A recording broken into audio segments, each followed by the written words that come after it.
Mi nombre es Bai. Es un gusto estar contigo en este mediodía.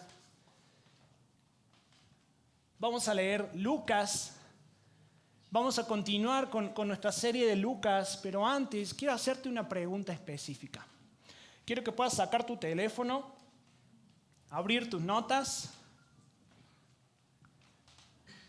y puedas responder a la pregunta que te voy a hacer, porque quiero que al final de este sermón tú puedas analizar esa respuesta que has puesto ahí. Y la pregunta es, ¿por qué fracasamos en demostrar el poder de Dios? Te la hago de nuevo. ¿Por qué fracasamos en demostrar el poder de Dios? Anota ahí lo que tú creas. ¿Por qué crees que te cuesta tanto a veces hablar de Cristo, impartir a otros acerca de lo que Él ya te ha dado a ti? No sé, quizás fluir en milagros o en sanidad. ¿Por qué nos cuesta? ¿Por qué fracasamos a veces en eso? Y posiblemente has anotado, no sé, ¿por qué no oro? ¿Por qué no oro lo suficiente? ¿Por qué no leo lo suficiente?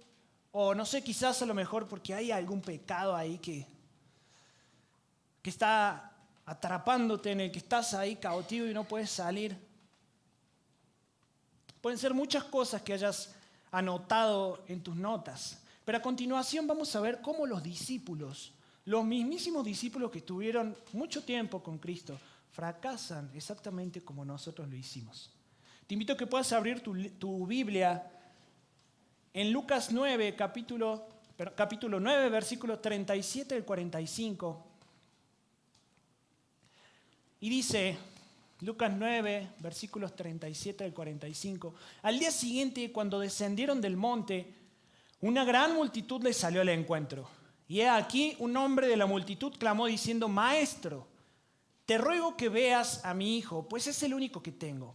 Y sucede que un espíritu le toma y de repente da voces y le sacude con violencia y le hace echar espuma y estropeándole a duras penas se aparta de él.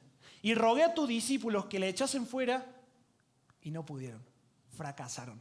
Al igual que nosotros. Y continuó diciendo, respondiendo Jesús dijo, oh generación incrédula y perversa. Otra versión dice, generación corrupta y sin fe. ¿Hasta cuándo he de estar con vosotros y os he de soportar? Trae acá tu hijo. Y mientras se acercaba el muchacho, el demonio le derribó y le sacudió con violencia, pero Jesús reprendió al demonio inmundo y sanó al muchacho y se lo devolvió a su padre. Y todos se admiraban de la grandeza de Dios y maravillándose todos de todas las cosas que hacía, dijo a sus discípulos, haced que os penetren bien en los oídos estas palabras, porque acontecerá que el Hijo del Hombre será entregado en manos de hombres. Mas ellos no entendían estas palabras, pues les estaban veladas para que no las entendiesen y temían preguntarles sobre esas palabras. Padre, te pido que tu palabra sea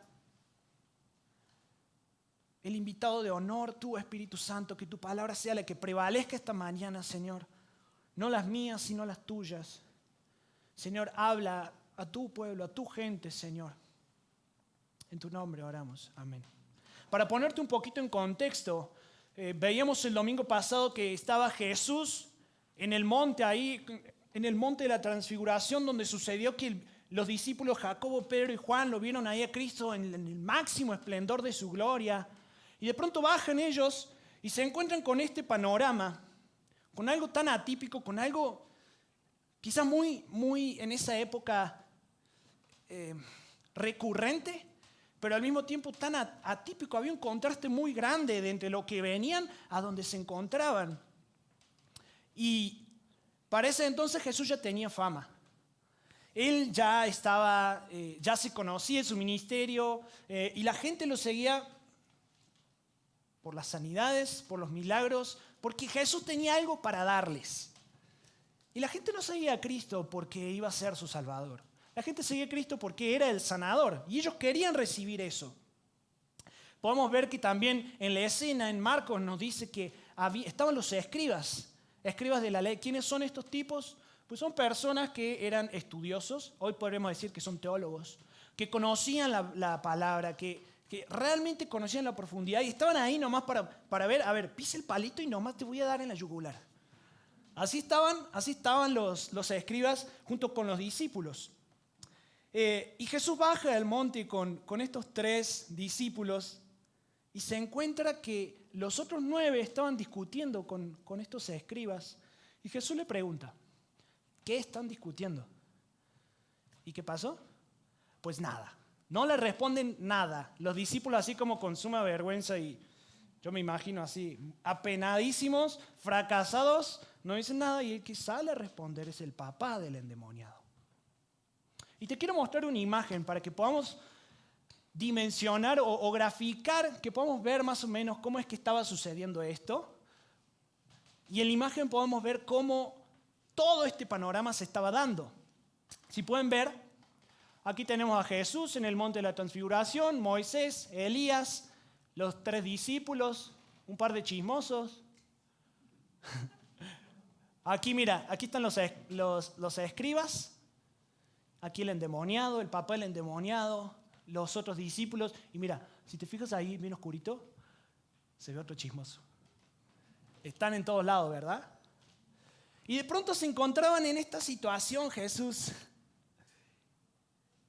Y ve cómo los discípulos habían fracasado por intentar caminar una vida, intentar llevar a cabo el propósito de Dios sin depender de Dios.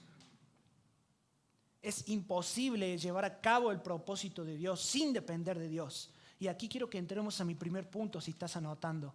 Caminar la vida sin Cristo te va a traer vergüenza, condenación, fracaso y todo esto sin esperanza. Esa es la clave, sin esperanza. Porque caminar la vida con Cristo no significa que no va a venir la desesperación, que no va a venir el fracaso, que no va a venir la muerte, la vergüenza. No significa eso. Significa que en Cristo, a pesar de todo eso, nosotros tenemos esperanza. Porque a causa de Él nosotros podemos tener esta esperanza de vida eterna, de pasar una gloria con Él. Si no, imagínate, todo dependería de ti. Dependería de ti que seas digno y que puedas ser acepto y que tengas la cualidad que Cristo tuvo para poder acercarte al Padre. ¿Qué sería de ti si todo dependiese de ti? Jesús, podemos ver en los primeros versículos de Lucas 9, cómo Jesús le da autoridad a los discípulos y les dice, les doy poder y autoridad para que puedan echar fuera demonios, sanar enfermedades, sanar enfermos. ¿Y qué pasó? O sea, ¿por qué en esta situación ellos no pudieron? ¿Qué hicieron ellos? ¿No hicieron lo que Jesús les mandó? Sí lo hicieron. Ellos estaban echando fuera demonios, ellos estaban sanando enfermos, pero de pronto hubo algo diferente que ellos no pudieron lograr. ¿Qué pasó? Pues simplemente ellos empezaron a creer en ellos mismos. Dice que a causa de su incredulidad no pudieron echar fuera este demonio. ¿Y cuántas veces nos hemos encontrado en esa misma forma? A causa de que yo me creo capaz, de que yo tengo, la capacidad, la experiencia para manejar situaciones, cosas que la vida te trae. Y ahí vas tú, como estos discípulos, yendo a hacer la obra que Dios les encomendó, pero sin Dios. Sin una dependencia absoluta de Dios. Si no te das cuenta de esta inmensa necesidad que tenés de Cristo, entonces tampoco te vas a dar cuenta de la inmensa carga que vas a enfrentar por llevar una vida sin Cristo. Y ahí vas a estar luchando, vengo a la iglesia, sí, Señor, leo tu palabra, y la teoría, pum, adentro. Pero cuando vamos a la práctica, esa teoría queda ahí como en una biblioteca archivada en el fondo, y lo que determina tu vida es la dependencia de ti y no la dependencia de Cristo. Por eso actúas como actúas. Por eso no das testimonio de Cristo. Por eso el poder de Dios a veces no puede actuar en ti a causa de tu incredulidad. ¿Y sabes qué es incredulidad? No es no creer solamente. Es creer que yo soy más capaz que Él. Es creer que Él no es suficiente, sino que yo sí soy suficiente. La diferencia de vivir una vida con Cristo o sin Él va a radicar en la manera en que nosotros transitamos a través de esos valles de muerte, de sombra, de lágrimas. Porque es ineludible, todos vamos a pasar por eso. Cristiano, no cristiano, hijo de Dios, no hijo de Dios. Ahora, ¿cómo transitas por eso. ¿Cuál es tu forma de transitar? Porque si transitamos este dolor, condenación, fracaso, con la esperanza de Cristo y con lo que dice Romanos 8:28, los que aman a Dios, todas las cosas ayudan a bien. Esto es, a los que conforme a su propósito son llamados. Dolor, desesperación, fracaso, tristeza, pero sabiendo de que es la voluntad del Padre. Sabiendo de que es necesario que yo atraviese esos valles, porque es la dependencia que yo tengo de Dios. ¿Y sabes qué? Si Dios está dispuesto a hacerme pasar por momentos difíciles, yo quiero pasar por esos momentos. Porque la voluntad de Dios es buena, agradable y perfecta. Y es mucho mejor que la mía. El problema es que a veces no tenemos una perspectiva eterna. Tenés una perspectiva, digamos, de bienestar, ¿no? O sea, ¿quién le dice, Señor, por favor, dame una enfermedad porque quiero conocer que sos un Dios sanador? ¿Quién ora así? Nadie. Siempre estamos tratando de cuidar nuestra quintita, nuestro lugar, nuestra casita, que todo esté bien, que mis familiares estén bien, que en el trabajo tenga éxito y que ministerialmente, Señor, todas las personas a las que yo le hable respondan con un sí a salvación. Ese es el deseo de nuestro corazón. Y quiero que puedas ver qué es lo que había cambiado en los discípulos. ¿Qué pasó? ¿Por qué pasó esto? ¿Por qué no pudieron? ¿Por qué fracasaron? Y Jesús lo dice. Oh generación incrédula. La falta de fe fue la causa de su fracaso. La incredulidad fue la causa de su fracaso. Ellos habían llegado al punto de entender de que Cristo era el Mesías, era el Salvador de Israel, el Salvador del mundo. Pero no podían concebir cómo este Salvador iba a morir.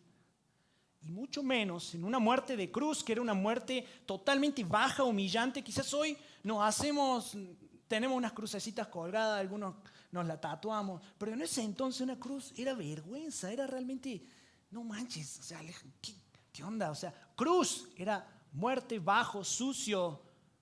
Imagínate, ¿cómo ese Salvador iba a estar en esa cruz? No lo podían entender estos discípulos.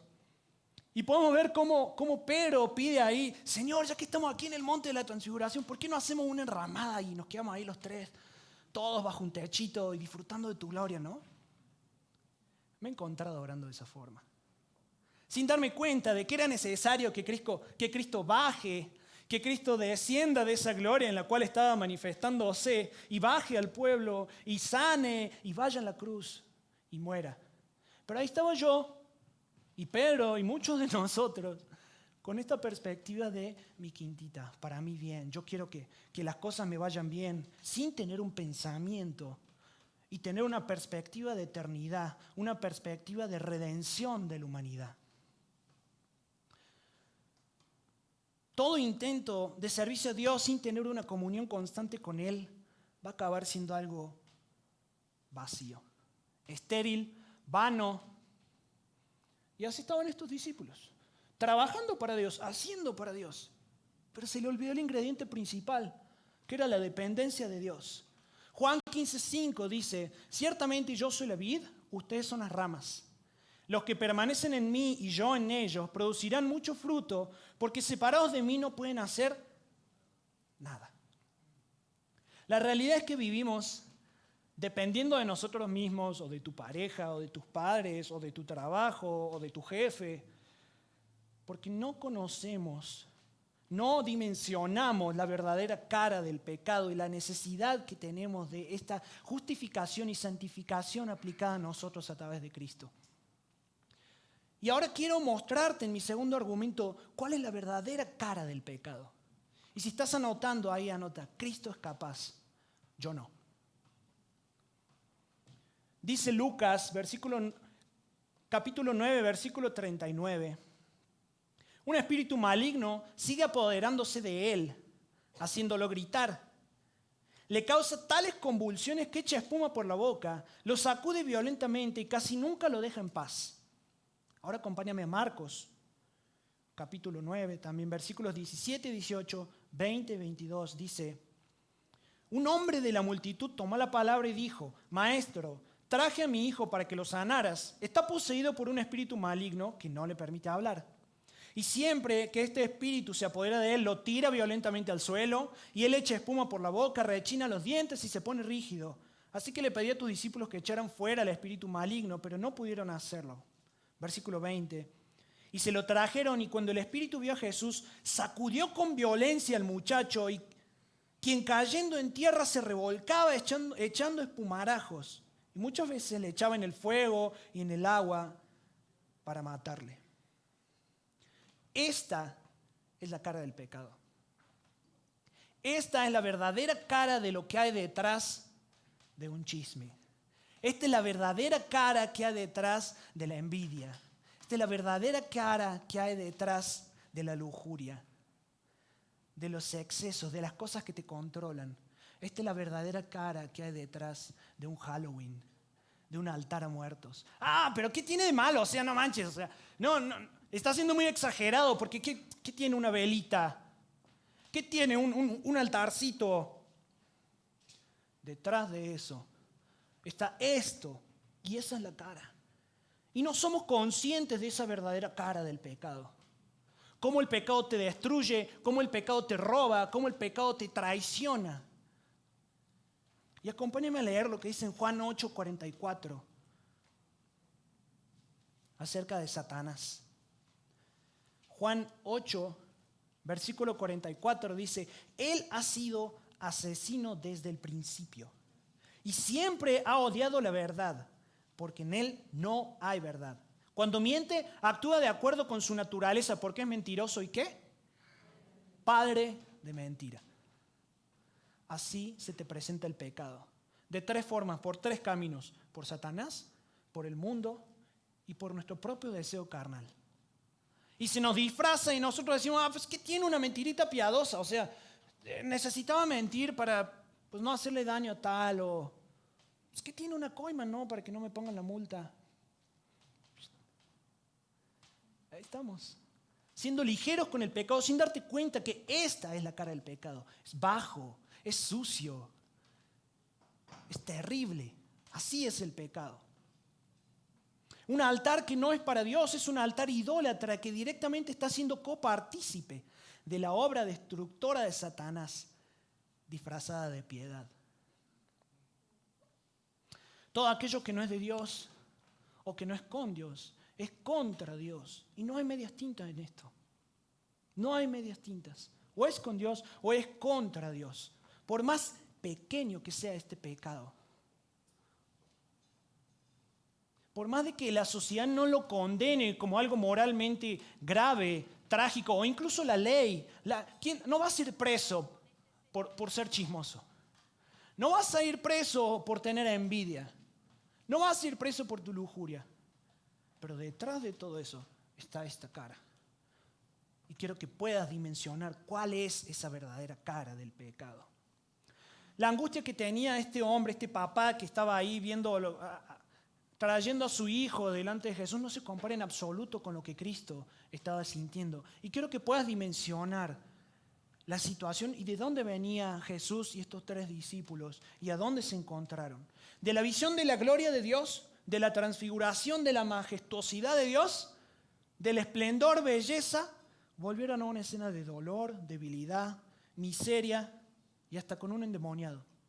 De la compañía de Moisés y Elías, pasaron a estar en medio de escribas incrédulos, gente ahí que pues estaba con Jesús porque querían buscar lo que él daba, con discípulos realmente incrédulos. Del gozo y la sensación de triunfo que sintieron estos tres discípulos en el monte, fueron al encuentro de los otros 9 con un fracaso bochornoso delante de profesionales de la ley que estaban diciéndole: no manches, son una farsa. Son una farsa. Lo que están diciendo y haciendo no es cierto. ¿Por qué? Porque habían fracasado. Y era necesario que Jesús haga este llamado de atención.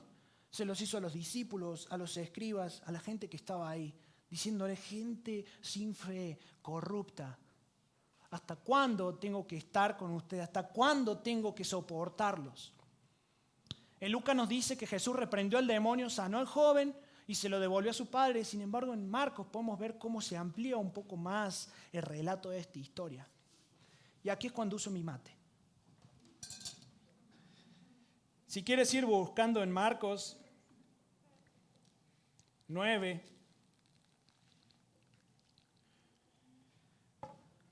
dice que Jesús le dijo: gente corrupta y sin fe, ¿hasta cuándo tendré que estar con ustedes? ¿Hasta cuándo tendré que soportarlos? Tráiganme al muchacho. Así que se lo llevaron. Cuando el espíritu maligno vio a Jesús, le causó una violenta convulsión al muchacho, quien cayó al piso retorciéndose, echando espuma por la boca, una convulsión, dice en otra versión. Y agarra Jesús su mate y le dice al padre: che, ¿hace cuánto que le pasa esto? O sea, imagínate,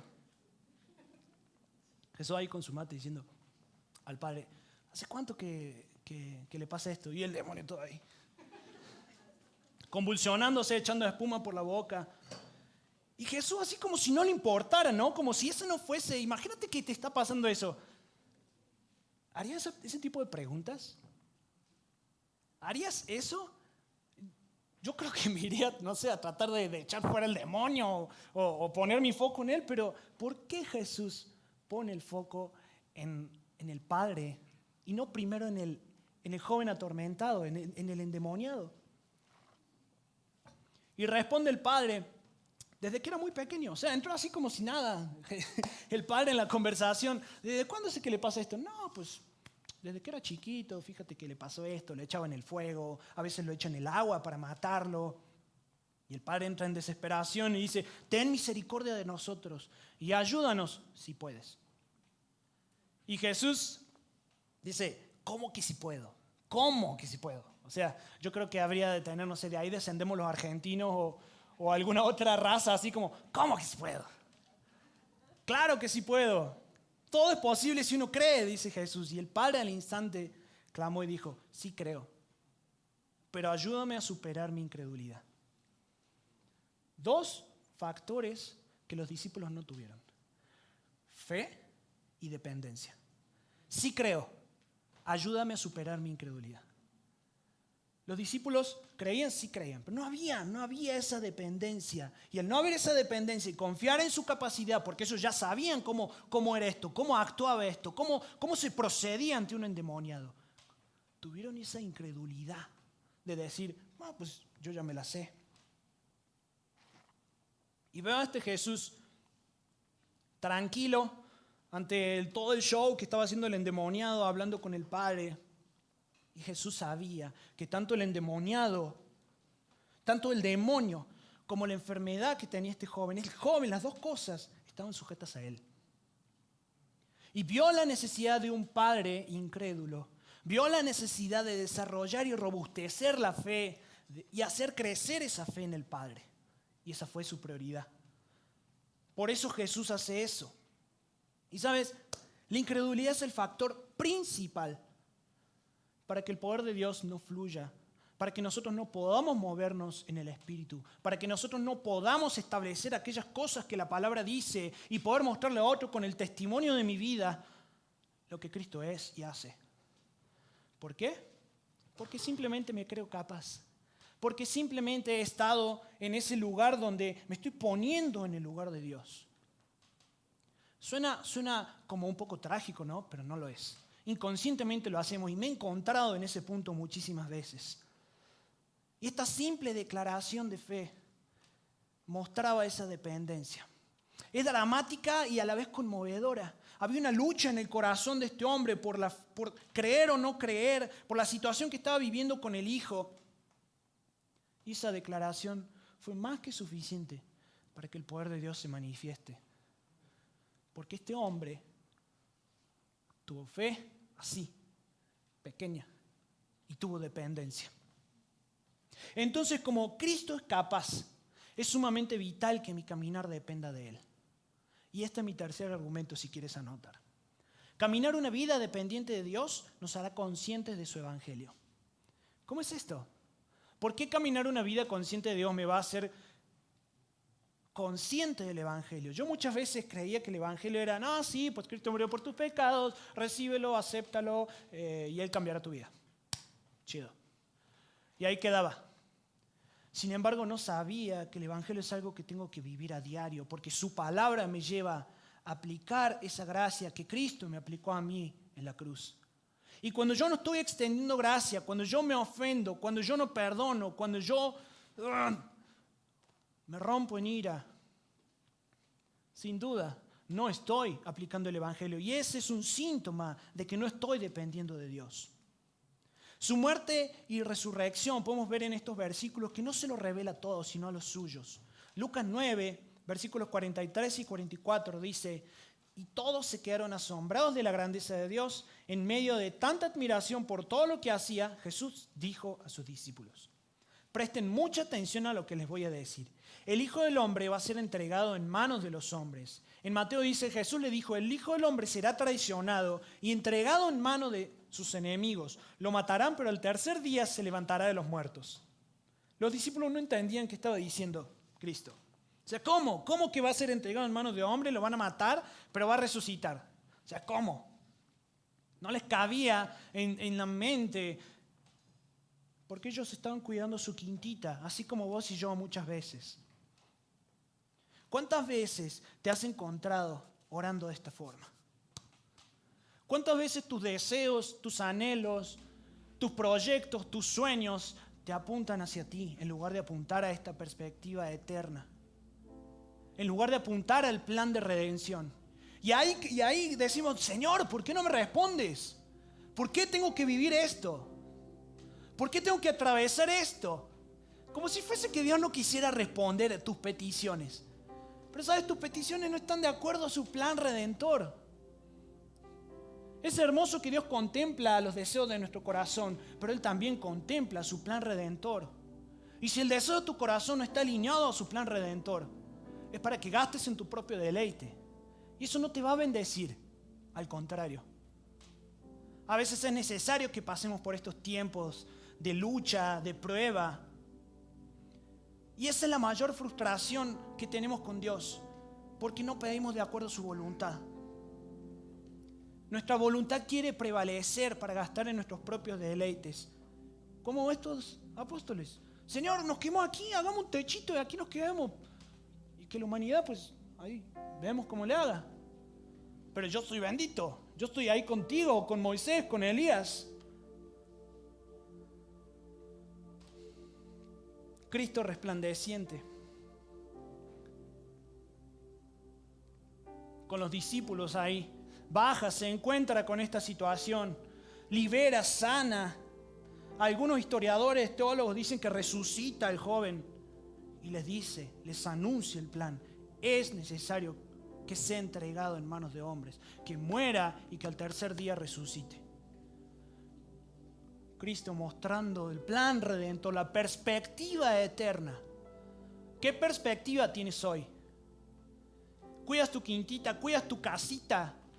¿Quieres ser bendecido para tu deleite? ¿O quieres ser bendecido para gastar en el reino? Señor, dame una casa con una sala grande porque quiero que venga gente y pueda predicar tu palabra.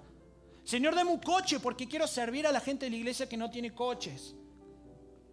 Señor, dame dinero, que me vaya bien, que tenga éxito para poder ayudar a la gente necesitada, enviar misioneros. ¿Cuál es tu perspectiva? ¿Hacia dónde estás direccionando tu vida?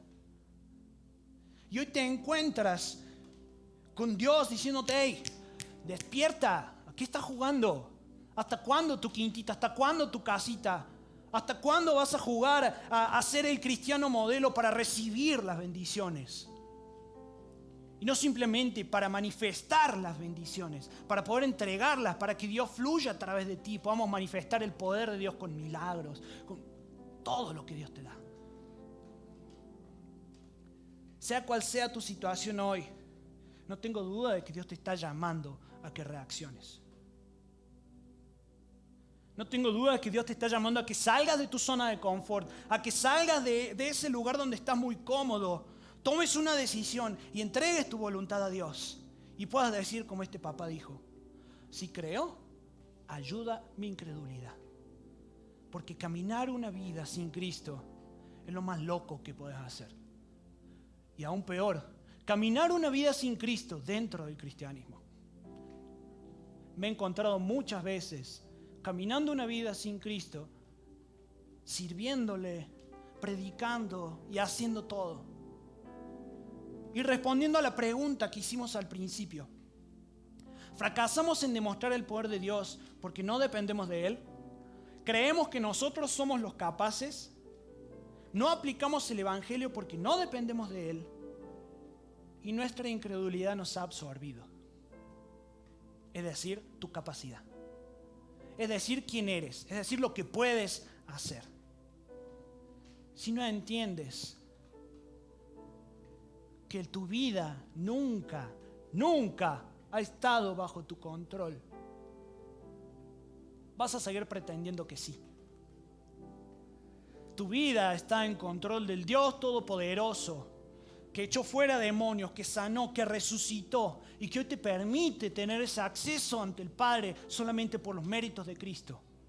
Y esa persona indigna que no tenía acceso, hoy tiene acceso a la mismísima presencia de Dios a causa de Cristo. El problema es que creemos que Dios no tiene la capacidad de llevarme a buen puerto. No, pues yo ya me la sé, Señor, como estos discípulos, no era algo nuevo para ellos. No era algo nuevo que el Señor le estaba llevando y no sabían cómo manejarse, no. Luego podemos ver cómo en unos versículos más adelante, en capítulo más adelante, dice, y en tu nombre echábamos demonios, echábamos fuera. ¿Sabes? Hoy no tienes escapatoria, no tienes alternativa para responder a este llamado de dependencia de Dios. Si no respondes, es porque tu corazón está demasiado endurecido, porque quieres permanecer de esa forma, hasta que llegue el punto donde Dios trabaje tu corazón y tengas que responder. Y te lo digo por experiencia. No te lo digo porque he sido el cristiano modelo que ha respondido ese llamado. Yo he sido el cristiano sucio, bajo, que no ha respondido ese llamado, pero que Dios me arrinconó y con esos lazos de amor me venció y fue más fuerte que yo. Y no pude decirle que no. Porque no hay sombra que no alumbre. Porque no hay pared que no derrumbe. Porque no hay cadena que Él no pueda romper para traerte a Él. Hoy es una mañana donde renueves tu pacto con Dios, donde renuevas tu dependencia de Él. Donde en el nombre de Jesús se rompen esas cadenas que han estado oprimiéndote porque has sido inconsciente a esto. Hoy ya no eres inconsciente, hoy sabes. Y a pesar de todo lo que este mundo puede ofrecerte, a pesar de que muestren en un Halloween como algo, pues una fiestita de niños, a pesar de que el altar de muertos sea moralmente, culturalmente moral, de decir, ¿cómo no voy a recordar a mis antepasados? ¿Cómo no los voy a honrar? Cristo es el capaz. Y cuando conoces esa dependencia de Él, te lleva por el camino indicado, adecuado. Sin tangentes, sin medias tintas. Simplemente rendido a Él. ¿Por qué no cierras tus ojos ahí donde estás?